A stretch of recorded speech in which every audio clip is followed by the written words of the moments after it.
in that area trying to ban out ban out High at all. It's like Lemonation gets his Thresh. He has only played Thresh and Leona in the NALCS Spring Split. 4-4. This will make a 5th Thresh game.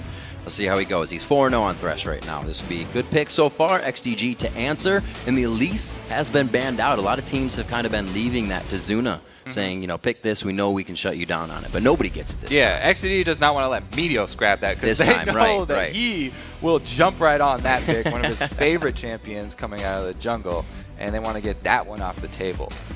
With the first pick of Thresh there, and then also the ban, Cloud9 have effectively pigeonholed XDG sort of into either that Leona or Lulu pick would be sort of the next top 2 supports. And they can leave those till the very end, though, now that they've already seen Cloud9's support pick. Lucian picked up for Smithy. Looks like he's going to get a 5th game or 4th game on that right now for XDG. And Benny, he can get a nice, easy top lane out of that Mundo. Yeah, it's been a very successful champion, even on a lot of top laners that hadn't had much success before. All they have to do is switch over to Mundo, play a little bit passive in the early game, and then become a ridiculous regeneration machine later. Let's see the communication here on the champion select. You can see the players now on the bottom, a little bit more going back and forth, making sure they are getting the right things. Everybody's on the same page. So what the page they're on right now is, okay, Mundo is just locked in. Yeah. Mundo almost always takes teleport top. So Cloud9 are thinking we're looking at already the threat of split pushing.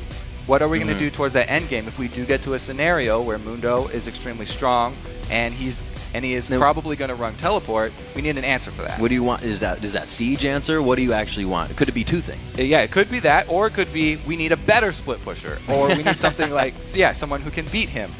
They do want to lock in immediately that Kha'Zix I talked about for High, one of his favorite assassins for the mid lane, and with the other, sort of top 2 mid lane assassins banned out, I really like that, snagging it early. And that's impressive for him. He actually hasn't gotten a chance to play Kha'Zix. It's been banned 6 times, and the chances it's been their choice to grab it for Cloud9. So he finally gets it, and we're going to see it. Yeah, plus it's comboed with a great early game jungler that can give him a lot of support in the early laning phase, where Kha'Zix might fall behind. Kha'Zix has amazing kill potential in his lanes, just from going extremely aggressive, going all in. But if he does that move, it opens him up to ganks, which could set him very far behind. All you have to do, combo that with a Lee Sin, he'll be right behind you, and you can play extremely aggressive. Meteos' Lee Sin, I think we remember it was some 32 assists in the 2 games that he had. The stats really very minimal in kills. Great. It's such a great catalyst to snowball the entire team. Looking over at the side, Cloud liking that Kale so far. He's 1-1 on it. Could be a good game here. Yeah, not only is it a great champion just overall, but it's also great against the reset team that Cloud9 have already set up here. Very, very common pick into Kha'Zix, taking up the Kale so you can intervention on whoever his target is. Pretty awesome pickups. A first ever pickup coming in for Sneaky, and Balls gets his Rumble this game. Yes, the Rumble, that was pretty sure that's what the woo from the crowd was, because he's one of the only top laners that really still uses this champion. Definitely here in North America. Maybe Dyrus would dabble in it a little bit, but we haven't seen it so far yet this season. Balls is extremely confident on it, though. This is interesting. They're leaving the jungle up for Benny, saying, he's had the carry in most of the games. He'll be up some 3 kills, and then XDG begins to falter, but they're leaving it saying, what do you feel most comfortable playing against what you see now? Right, going into Elise, and also Elise and Olaf are banned, so his options have been cut down pretty quick here. Kha'Zix also is a jungle favorite at the moment because of the changes to Spirit Stone, so that mid lane pick is also effectively taking away another jungle champion that's very high tier. Got the Vi coming in, 0-1 on Vi, but it looks like they're going to try to make it a win here. We said XDG coming off that much needed win, and it could give them really enough momentum to keep it going. They're a very early game team, as we pointed out before. And with this set of champions, they've got a pretty good mix of everything. This Lucian Leona lane is a really strong brawly lane, even early. Vi combos very well with Kale as well, because Kale has a lot of damage that she can output when Vi comes in for the gank. And then, as we said before, they've got the Mundo split push. Meanwhile, Cloud9, pretty much a classic Cloud9 setup here. They got High on the Assassin, Balls on his Rumble for the early Dragon fights, and then the Sivir and Thresh lane is going to be very interesting for Sneaky and Lemon Nation. I have to see if Lemon actually goes with a Targon's even on Thresh. Even though it doesn't execute, he does like to get the extra gold. So what can they do against a split composition? What is Cloud9 looking to do here if that comes to fruition and they get split? As I said before, they can have, if Kha'Zix gets to that point, he's a very strong split pusher as well. And they can actually, what you can do against split pushing is assassinate the split pusher. If you can. If he's got his Ignite up, then he definitely can do that. Also, they have the ability to force a lot of early team fights around Dragon. That's what Rumble brings to the table. That's why Balls goes back to him over and over again. I like it, and we better see the action early while the teams load into the Rift. Let's check out with who you guys think is going to take the first win of the day. And according to LOLesports.com, 92% of you think that Cloud9. No surprise there. Wow. I mean, this is top of the LCS teams right now, you know, top 1 or 2, and then Vulcan is, or XDG. But what is that? What has Europe told us about those matches? Yeah. That absolutely anything can happen. It happened twice, didn't it? Yeah. This is North America, though. It's not as swingy over here. Well, they said they come out. Bjergsen said they come out swinging in the early game, man. So we'll see. He said he learned a few things. But right now we got Cloud9 versus Vulcan on the screen. XDG, rather. Jat's got me saying Vulcan. Yeah, I'll blame it on him. All of us up there. We are on to the Rift, and we are going to see what these two teams have for each other. Like we said, sneaky, a first Sivir game here. We're going to see what these teams have for each other. Zuno was kind of pushed out. We'll keep an eye on him in the jungle. He's on one of his really last picks in the comfort pool for him. Yeah, Vi is pretty much the only trick that you have to learn when jungling Vi is the Vault Breaker flash. Either Flash Vault Breaker or Vault Breaker Flash. As soon as you have that move down, then you're pretty much good to go because her R is targeted. And all you really have to do in that case is rely on team communication, and it's not so much individual. Sweeper start here for Lemon Nation. Looks like Cloud9 usually not having too much ward control in the bottom lane, but they're switching that up this game. Yeah, the sweeper early. Sometimes when we see the early sweepers, there's a lot of late invade potential for teams. Since they're not going up against something like Zyra or Annie, they could actually still go for that. But it doesn't look like they're making any moves early. Every time so far, though, that someone has started with a sweeper, we have seen a late invade. Creeping down. Let's see what happens. I feel like ManCloud is going to get a little bit of aggression towards himself early game here. And Meteos and High to get High going on that Kha'Zix. We'll have to see. Oh, they cornered him. They could get a Smithy's sleeping. He's going to have to blow his flash. No, he takes E first. Great weight on the skill choice there. Yeah. Pretty much everybody nowadays just waits with their first skill because of situations exactly like that. If you level it up super early, then obviously you're going to be at a disadvantage. Great sweeper already being used there as the trinkets go down as well. A few cleavers over to Balls, but he's going to be all right in that top lane. Also, something to watch out, Balls is quite focused in any game that he plays when he gets rumbles, but he always makes an impact. So we'll see if XDG tries to shut him down. And you can see what he was doing in the early game here. Even before minions had spawned, he's spamming his flame spitter so that he can keep the heat up. Keep it in that perfect zone between 50% and 100% so he gets the extra damage. It's a little bit more of trying to keep active, and they do go. The level 2 gank coming in. Since when has this happened? And they're going to go hard on ManCloud. The Ignite's down already, and they get the aggression. They changed 2 flashes, though, for only a single flash of mandatory Cloud. And the Ignite down for High. That was a lot of summoners spent. They did gain the advantage of the map here, though. This is synergy between, and we don't like to use that word too much, but this is between the jungler and the mid laner. This is why all the mid laners talk about the E-hook! Bet you wish he flashed on that one. Looks like he's going to be safe for the time being, but barrier's blown down there and he's blinking. Yeah, and he had to pop his first health potion, so that's a huge win for them. Also, look at the CS he's down. 2 to 12 at the moment, plus there's 1 on Lemon Nation. Shoving in very early with Sivir, extremely common because she can do it so well. Hooks all day. Good damage on the W and the Q. Boomerang coming out. They have aggression, so much aggression in every lane. Calling Zuna down to the bottom while they're invading the top side. These guys are just working perfectly. Now, Lee Sin is a great jungler to choose if you're going to go aggressive in all your lanes like this. Balls, you could see, since he's so much AoE damage and he was charging that heat, he's going super aggressive, shoving up top lane. Bottom lane, Sivir lane, also going to be shoving up. And then Meteos makes his visit in mid. So they effectively shove every single lane up, and they can take advantage of Lee Sin's extreme early game power.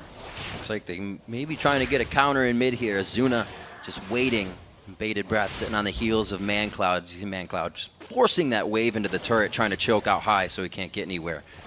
Meteos seeing the same thing in the bottom lane. Smithy trying to put some damage down, and again, it could be some focus here. High, he kind of put the tell on. He goes very hard with vision already. Zuna is there to back him up, and it's not going to be enough to take down either kill. So since both flashes were down, it's an easy lane to go back to. That's the all-in potential from Kha'Zix we were talking about. He can land a slow, and at this point, it's enough to make Mandatory Cloud act on defensive maneuvers, and they get the flash out of the jungler there. Zuna had to flash over Wraith walls, so they've evened up the summoner count. As you mentioned that before, Ball's doing a great job of keeping that heat up. It kind of makes Rumble a champion you have to always keep your mind focused on. You're doing something else all the time, but he's doing it very well. 5 minutes, Meteos still inside of Zuna's jungle. So that's the early game power of Lee Sin we talked about. You make the gank, even though they don't get a kill, because they took so much health from XDG. He's able to go in for the invade, taking away the big camp. You can see why he didn't bother with the Wraith, because the Wraith will just, or the White will just respawn since there's no babies. We'll see where Meteos goes from here. He looks like he's trying to get the job done in mid lane so far. Bottom lane is pushed back now in favor of XDG as they try to suffocate Cloud9 against the turret, but Sneaky's farming quite well still, 36-22 in that lane. Yeah, they started off immediately shoving that lane up and got a good amount of CS out of it, plus harass under turret. At this early stage in the game, it's actually much more effective to go for harass under the turret against the enemy team while they're trying to CS than to do turret damage, because you gain so much more power in the lane by doing that. They might actually try to go for this. Ball's not getting 6 off that last minion. They go to Benny. Benny's got the ignite down. Meteos first blood and safeguards out. Really sweet move behind him, and they also had a ward here pass, so they were looking for Zuna before they made that gank happen. And since he went around the back and saw no Zuna in the area, that's why they were confident to go for the dive. Mundo is pre-6, and they have the execute with Lee Sin. Good choice here. I thought Zuna was going to head to the lane, but they keep it safe, and he goes back. We got a teleport in from Benny, and we'll see if he can keep the farm in that lane up. It's already Balls at a 40-30, so he's got a 10 CS lead. And you can see Meteos has not gone back to his own side of the jungle. He's making plays on XGG's side of the map and just roaming back and forth from solo lane to solo lane. You can see this coming in already, and Cloud9 seems like they're doing it patiently. High maybe feeling a little bit of stress now. That last shot from E, no. Wears off on Kale, and ManCloud cannot get the kill. Meteos probably going to have to soak up some of these minions as well, as High really needs to go back. A little lane tax, why not?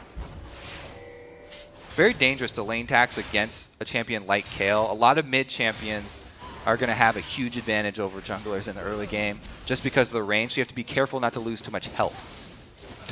Meteos Smite Wars. Trying to get it out. It looks like they call Lemonation up. He does start to roam at this time of the game. He's just going to throw on a little bit of pressure. Looks to maybe sweep out some wards. Wow, if they he let can him get back. him up here. He'll get sweep on that one. Very nice. They let Mandatory Cloud go back to base there. I mean, Lemon was just trying to delay Zuna so that they can get people in position for this blue invade. That might be the reason why they let Mandatory Cloud recall, but it looks like High is going to just try and shove that wave in and make them lose out on CS. Very dangerous, actually, to fight in the XDG jungle without preemptive wards. Since he hasn't made an early path to that side of the jungle, it's too dangerous. Being safe. Grabbing his red. Looks like High is trying to pressure that mid lane and get it pushed up. Meteos is actually going to be taking the red for himself as High pushes that. So we'll see if they can get the gank for the bottom lane possibly coming in. We saw Lemonation with that sweeper, and he is everywhere right now. And he's been hitting hooks. And this time it's just for the walk-on. Yeah, so a lot of junglers complain of when all their lanes are pushed up, how it makes it hard to gank, but there's a lot of different advantages. You just have to play the game a little bit differently when all your lanes are pushed up.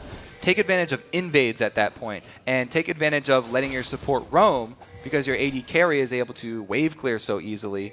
They get sort of another man on the map, and you have to make moves elsewhere. It looks like those moves could be made towards the bottom side. Zuna at half health. XDG begins to consider this dragon. This could be very dangerous. Really, really dangerous. They have to back off from this one because the rest of C9 are collapsing. The teleport is not up for Mundo, so they won't get him. And Balls looks like he's going to be staying in the top lane. So those two keep it going. Benny has gotten himself up in CS. His Balls went to back as well. So he's closed that lane a bit high, trying to put on the aggression in mid lane. And this actually could lead to an eventual dragon. Wow, they got the ultimate already. So intervention is down, but I don't think that C9 will force a dragon because there's a teleport Mundo who's, well, he's burned his teleport already. Then they could force dragon. Just kidding. He had to burn it to get back to lane. Right. But Meteos still in the jungle. I think he's got a year pass to this thing right now because he really has not left it. And he's going to go ahead and take this once again. And he is making life for Zuna very hard. In Champion Select, they took away his champions. Then they took his Lee Sin and put him on bye. And you have to give the rest of Cloud9 credit too. Counter jungling is not a jungler's responsibility only. It's a responsibility of the whole team. You guys all have to work together. The solo lanes have been collapsing. Even the support roamed all the way up to that red before and placed a couple wards. This is a team activity here, counter jungling. We saw it first from Gambit, where Darien would help Diamond so much in the counter jungling. It's a very similar style here from Cloud9 coming out, where everybody's taking part. Ooh, looking to get the Lantern in. Still going for the hook. They had enough damage to get that down under the turret and possibly get out in time, but the miss, it deters them. You could see the communication, though, and the roam from Balls. He had made it all the way down to mid lane, too. So if there had been a fight to break out right here, even if there was a counter gank ready, Cloud9 were already in position to collapse every single person on their team, sans Sneaky. Sneaky himself, it looks like he backed a little under 1,000 gold, got himself that pickaxe. He's got Zerkers just building himself up. Looks like he's getting pushed back, though. We'll see what he has to do. Kind of building for the team in that armor pen. Yeah, he's getting that on the hunt for the fights. Yeah, exactly. And also Lemon is building for the team, too. You know, picking up that coin, both him and Leona are looking for the speed boost later. So this Cloud9 team is really going to be a strong team fight brawling team. As usual, they like to fight a lot more out in the open around objectives because they really do not have great range on any of their champions. Sneaky's been doing a great job. He was quite up in CS, but we saw the roam from Lemon, and he's pretty much even in CS now, so still faring well in that. Great job. Zuna trying to get himself in for the counters now, but Meteos says no. That right there is why I'm such a huge proponent of defensive pink wards. Defensive pink wards take 5 hits to kill. If they're on your own side of the jungle, they're very easy to get to and defend. High has been showing aggression all game. Meteos looks to piggyback on this one. The intervention goes down. They burn the teleport, though. Teleport is burned once again and stopped. Right, he just decides to go to top lane. So he will have a shorter cooldown on it, but it will not be available again if they do decide to force that dragon. I still don't think that they'll go for it, though. No, Meteos is on the top side. Actually, Balls is getting a roam on right now. His lane's fully pushed. This might just be for ManCloud. Could be, because they know they burned everything off ManCloud in that last aggressive dive. Oh, they throw it down. It's going to be missing. The red carpet, really nobody wants to take it on this one, but they get the kill. ManCloud shut down in mid. So Balls is usually just spot on with his ultimates, but even though he misses that one, follows it up with a flash. They go all out on that gank, and then it's a safe dragon. Having taken down ManCloud, they know that they need to grab this one because Mundo's shoving as hard as he can in the top lane, and they want to let Balls get back there to defend it before Benny can actually take the turret down. It's past 8 minutes, so that extra champion reduction damage is gone on the mid and top turrets. ManCloud, a very big heart of this XDG team. In any team, opposing team that plays against XDG will go for the heart immediately. You got to watch out. Those penguin jackets will get you killed sometimes. 13 minutes on the clock. Bloodwater doing what he can, also building up the coin. So they have their own bit of initiation, which really we have not been able to see yet. The dragon still waiting. Dragon is not waiting. Dragon is dead as something that's dead. Something that's dead. Your fish, your pet fish from when you were 5. Sorry to bring that back up, Ruth. Damn. That was too soon. I'm sorry. 20 years is not 24 enough. years later, it still hurts. 2K gold in favor of Cloud9. Probably that dragon that's pretty dead right now. And we see a lot of the CS is quite even. ManCloud, although dying in lane, he is up 10 CS, but the kill to high is allowing that kill potential to as well. Just keep shutting ManCloud down. And I'm sure that blue buff is looking pretty juicy for him right now, and they might want to take it. Yeah, blue buff is definitely big for both these teams. Look at the bait in that Sneaky was trying to pull off right there. Meteos really wanted to come in for that one, but XDG did not actually go for the tower dive. Like Cloud9 going mining, 2 pickaxe. We got one for high, one for sneaky. Getting really deep in enemy territory here. He's going to get sandwiched. He's pinched. He has no He's flash. Pinched. Right over the pink ward. There goes the assault battery. Is there going to be some excessive force? Yes, there is. The vault breaker as well. ManCloud swinging swords. The blue buff coming through with big time. The slow and Benny. Benny's going to get a little business on the briefcase. You have to call him out because that was one of the rotations that you can really, really cost your team. Yeah. He did not have the jungler to back him up. He's so used to Lee Sin always being in this top red side jungle that he can go for that path. But since there's a ward here already from Benny, they catch him out. And a really good capitalization there by XDG. Nice hit. I believe the ultimate there was quickly used by High to push them off. It was Sneaky pulling out the solar flare in the bottom lane. His barrier is down after that engagement. It looks like Lemonation's here to provide a little bit of aid. That roam from balls really cost them there. Enabled the top turret to actually go down since it was so weak from the early dragon. We've seen they all still have an effect in these late game team fights, and more so than often. Balls comes through huge. It looked like he got killed 5 times in lane, or did get killed 5 times, and he'll come up and kill your whole entire team in the next fight. Cloud9 is always one you have to worry about. They got magic tricks up their sleeve. All right, High's going deep, but ManCloud has intervention. Here's one of those magic tricks right now. Who's got the rabbit in their hat? It's going to be the intervention, but not enough. Coming in a little too late again. It won't be canceled this time. And that might be Rumble grabbing the top turret for C9. All right, it's going to be a long cooldown for Benny, but XDG is making a good switch here. They're calling up Zuna. Even though they lost their mid laner, they're trying to make the best of a bad situation. Yep. Rotate to cover every single lane and try not to lose out on CS while ManCloud's down. Meteos having an impact on Lee Sin. It's slower than usual. It's usually the assist to him, as we have said, but a lot of the kills weren't finished off on ManCloud in the mid lane, which kind of slowed them down. Usually we see Cloud9 taking off a little faster than this, but they've been kind of pushed off of these kills. Zuna's been holding onto ManCloud. Their synergy is growing a little bit. Yeah, the 1-2 punch from Cloud9 in mid has been pretty strong, but Zuna's been doing his best to stop it. We saw him defend a couple of them, and Kale, very hard to take down because of the intervention. So it's extremely hard to finish off those kills, and you have to make a lot of repeat visits. Yeah, that's a slow fight. Very slow. Slappy slow fight. Looking one turret down on the side of XDG. They've only opened up the top side of the map, so that's for Benny to use right now. It's not going to give him a whole lot of pressure. We'll see what they can do with it. 1 minute and 40 seconds for that dragon, and I don't think that teleport's going to be up. Yeah, it's really too bad that he burned that one without getting anything back, because the next dragon that does come up, that could have been a huge advantage for XDG. That's the game that they're trying to play, looking for the long haul and looking for the advantage from their teleport in the top lane.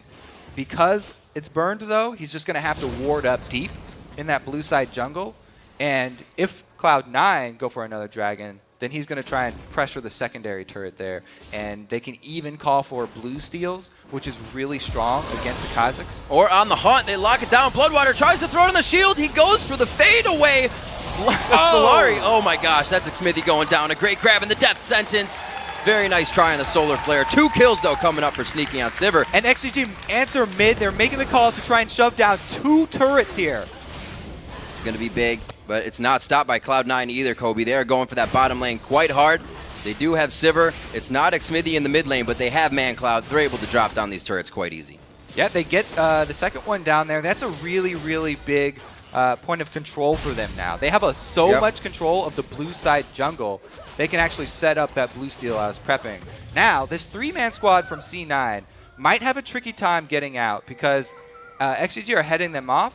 But the AD carry and support are fairly far behind. He gets him! The boomerang comes in beautifully. He throws down the Hail Mary on himself. Balls is right in there. His equalizer is down, and they find themselves in a jungle fight with not much vision. Calling just tearing through the right side of the team. Sneaky comes up with the first kill, and XDG cannot find their way out of this fight.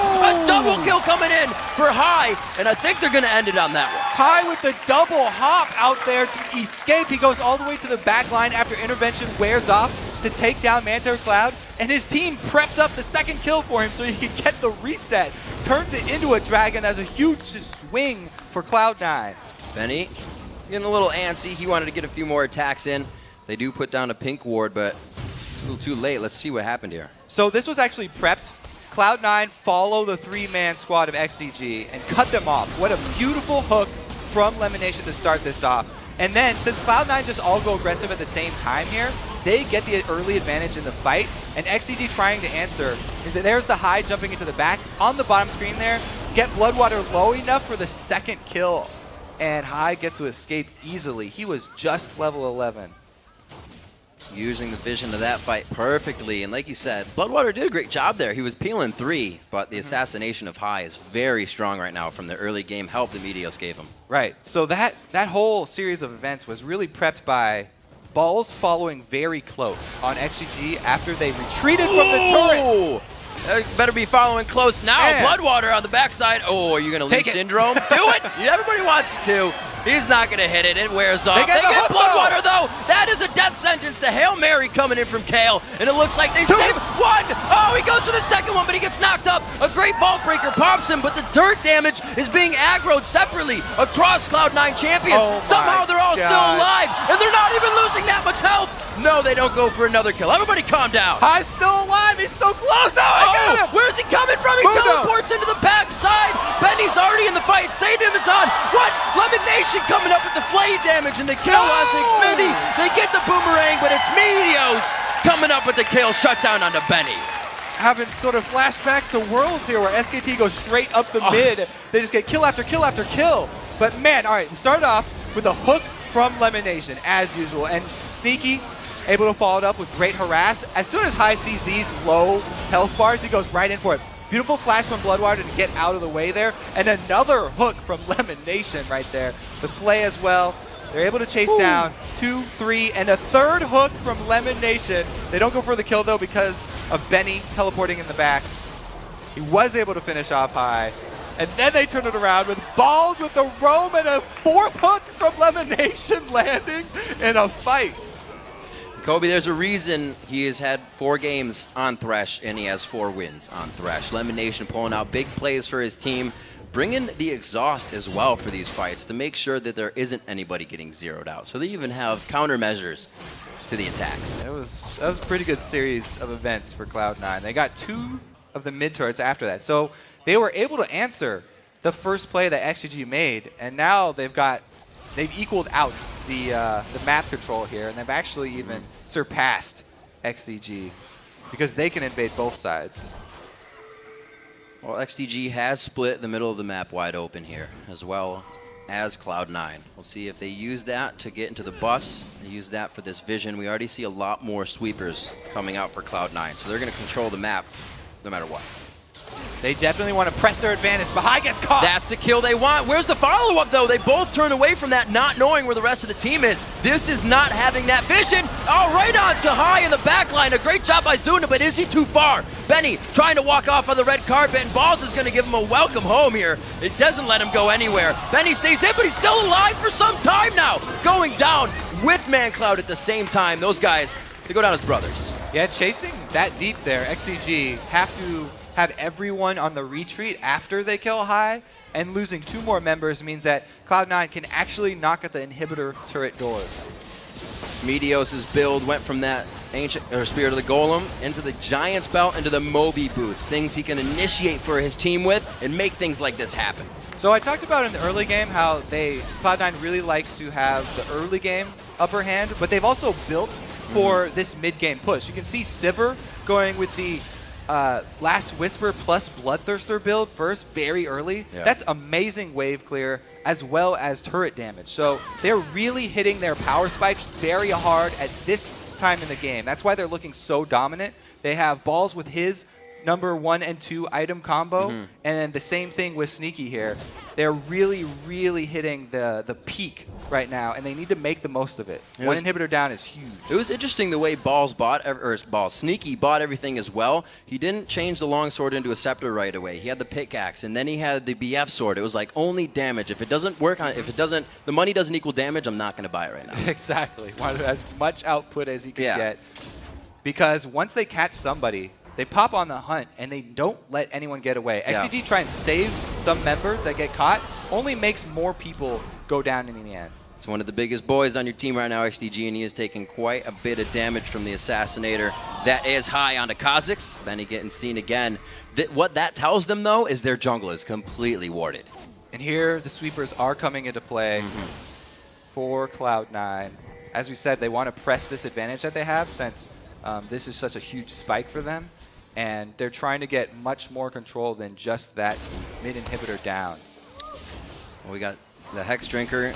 Hydra finished up onto High. His mid lane comparison is on that. Nashor's in the Sheen. High looking to get a quick attack in there that would really cause the fight to go in their favor. Looking for a quick power play here, but they cannot find it. They're forced to wait a little bit longer. XDG fans need to hope for the team to be able to stall at this point. They really are looking to get to the point where Mundo's very, very tough to kill at the end game. He needs another item. And ManCloud needs to be able to get his Lichbane. Once that's complete, then they'll have the chance where they can shoot High down out of the air very quickly. But take him down before he hits the ground. They have to buy time for that to happen, and they need a lot of time. I don't feel like Cloud9 has even used all the tricks in their bag right now with this top turret going down. They also grab Dragon, omnipresent, in control of everything. Almost the whole map is blue right now. Yeah. All lanes are shoved up. Both sides of the jungle are warded perfectly, and they go for the Baron. They have Lee Sin, so it's a very easy execute for them. Also, Kha'Zix with the isolation damage means they can burn through it really fast.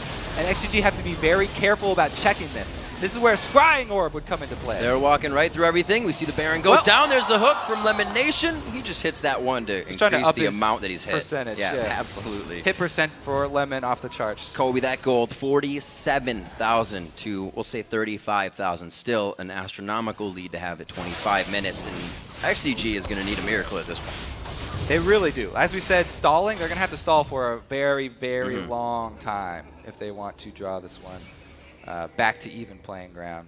But the reason Cloud9 got that Baron so easy is because of the massive map control that they prepped it with. All 3 lanes shoved all the way up into the base of XDG, out at the Nexus turrets. And then both sides of the jungle perfectly warded. We'll see what they can keep doing. Cloud9 did a really great job just out of picks and bans in this. Kayle and Lucian are the only 2 champions that XDG has found a win on with the composition they have together. So they made sure they were on champions that weren't exactly the top tier of comfortable for XDG. 48,000 to 35 as Cloud9 increases that a few thousand for every 500 that XDG is getting right now. They have so much control of the map and really go whatever they want right now. So we have a bit of armor on Meteos at this point, on Lee Sin. And since he's such a mobile champion, if they do go for a dive, he can start it off. And then if he gets low, he can safeguard out or something like that, or kick somebody to the back. But really, the fights at the side inhibitor turrets are really what's going to determine if this game stalls out at all or if Cloud9 can finish it off. Because the mid inhibitor is pretty much a given. You have to give that up. Can't fight Cloud9 in the open. But at a turret, XDG want to make their stand right now. This is where they want to fight, and this is the test here for Cloud9. If they can actually pull this dive off, or if they can just zone and get down the turret, this turret will go down extremely fast. As we said, Sneaky has gone with a very, very high early damage build here. They can take down the turret quickly. Well, XDG has found a way to tiptoe outside their base. They have placed a few wards here and there. They have a pink down on Dragon that'll eventually be taken. Lemon Nation trying his hand with a quick hook over the shoulder. Misses out, but all of XDG stands in front of you now. The fact that Benny has teleport isn't doing any good. And we have to watch Ball's ultimate right now because the Kayle ulti can save one person, but if Balls lands his Rumble ult onto several members of XDG, then that forces ManCloud to choose between one of his teammates' lives and his own life, which is very, very difficult choice for Kayle. And if he makes the wrong choice, High is going to execute him and hop right back out. And once that happens, there's so many things to be dodging. A boomerang bling, like you said, the equalizer coming through, Lee Sin's kicking, missiles from Kha'Zix. There's the coin, and it looked like to get on the hunt as well. They do throw it. ManCloud's the focus, but he gets the self-intervention. He gets hit down. Lemon Nation, another kill in the game, and it's going to be Sneaky coming up with leave a third for himself. He has been good. No, he's 6-0-9 on the game. It's not going to matter, though. The inhibitor's falling, and I believe they're going to take these Nexus turrets. All right, so Balls was actually the point man there, and he was able to take up the turret. Good execution from Cloud9. They finished the game off clean. 29 minutes into this one, 18-3, a huge goal lead for Cloud9, and it does not look like they've been fazed by any of the losses. Yeah, they go right back to the classic Cloud9 that we know from 2013. Dragon Fights really turned it around for them. They used the Rumble extremely effectively. Even though Kale was on the opposing team, High worked around it perfectly, going for the executes, keeping track of the timer on intervention, and even getting to the back line to kill off Mandatory Cloud. That's really the first time we've seen strategical. It wasn't level 1, it wasn't the level 1, but after laning phase started, we saw High on Kha'Zix and Meteos both head into that top side of the jungle. We haven't seen that yet. That early control was necessary against XDG. That's all we say, early for XDG, and they shut it down. That's why so many mid laners love duoing with junglers, and why junglers... Who did Bjergsen want to duo with? And why junglers also love duoing with